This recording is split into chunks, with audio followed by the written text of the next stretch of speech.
Hi friends, இன்றைக்கி நம்ம கோம்பை டாகை பற்றி தான் பார்க்க போகிறோம். கோம்பை டாகை பற்றி பார்க்கறதுக்கு முன்னாடி கோம்பை டாக் எங்கேருந்து ஒரிஜின் ஆச்சுன்னு தெரிஞ்சுக்கணும் இல்லையா?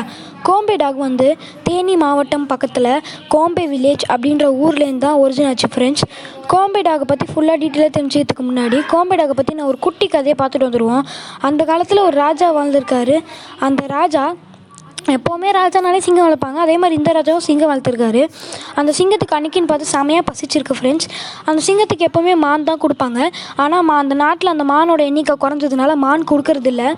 அதுக்கு பதில் வேறு ஏதாவது கொடுக்கணும்னு யோசிக்கும் போது ஒரு சிப்பாய்கிட்ட ராஜா ஐடியா கேட்டிருக்கும் போது மாடை கொடுக்கலாமே அப்படின்னு அந்த சிப்பாய் யோசிச்சிருக்காரு.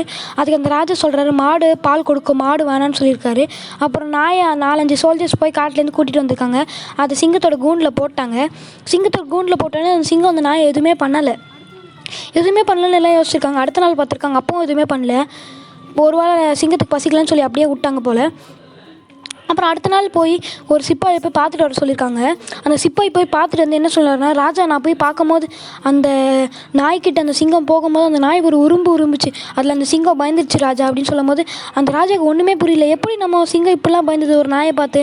இந்த நாயை எங்கேருந்து பிடிச்சிட்டு வந்தீங்க அப்படின்னு சோல்ஜர்ஸ் கிட்டே கேட்கும்போது, நாங்கள் வந்து கோம்பை வில்லேஜ் அப்படின்ற தேனி மாவட்டம் பக்கத்தில் ஒரு ஊர்லேருந்து பிடிச்சிட்டு வந்தோம் அந்த காட்டில் அப்படின்னு சொல்லியிருக்காரு. அதுக்கு அந்த ராஜா சொல்கிறது, இதே மாதிரி இருக்கிற எல்லா நாய்களும் அந்த ஊர்லேருந்து பிடிச்சிட்டு வந்து நம்ம சேனையில் சேர்த்து ட்ரைனிங் கொடுத்து நம்மளோட சேனையில் சேர்த்து மற்ற எதிரியை அட்டாக் பண்ணுறதுக்கு யூஸ் பண்ணலாம், வேட்டையாட யூஸ் பண்ணலாம் அப்படின்னு சொல்லியிருக்காங்க. அப்போத்துலேருந்து தான் கோம்பை டாக் ஒரிஜின் ஆகிட்டுருக்கு.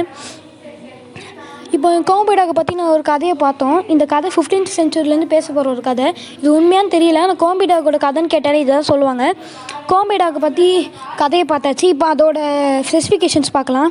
கோம்பை டாகோட ஐடென்டிஃபிகேஷன், அது செஸ்ட் போல்டாக இருக்கும். அப்புறம் அது ஹைட் பார்த்திங்கன்னா 23லேருந்து 25 inches வரைக்கும் இருக்கும். அதோட வெயிட் பார்த்திங்கன்னா 15லேருந்து 25 kgs வரைக்கும் இருக்கும் ஃப்ரெண்ட்ஸ். அது ரொம்ப அக்ரெஷன் பிடிச்ச டாகு.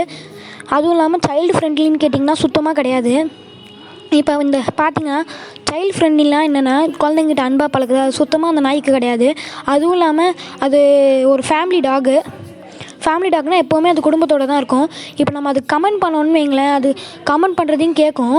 கமெண்ட் பண்ணுறது கேட்கலாம் இல்லாமல் கமெண்ட் பண்ணலன்னு வைங்களேன், அதுவே இண்டிவிஜுவலாக யோசித்து செய்யும்.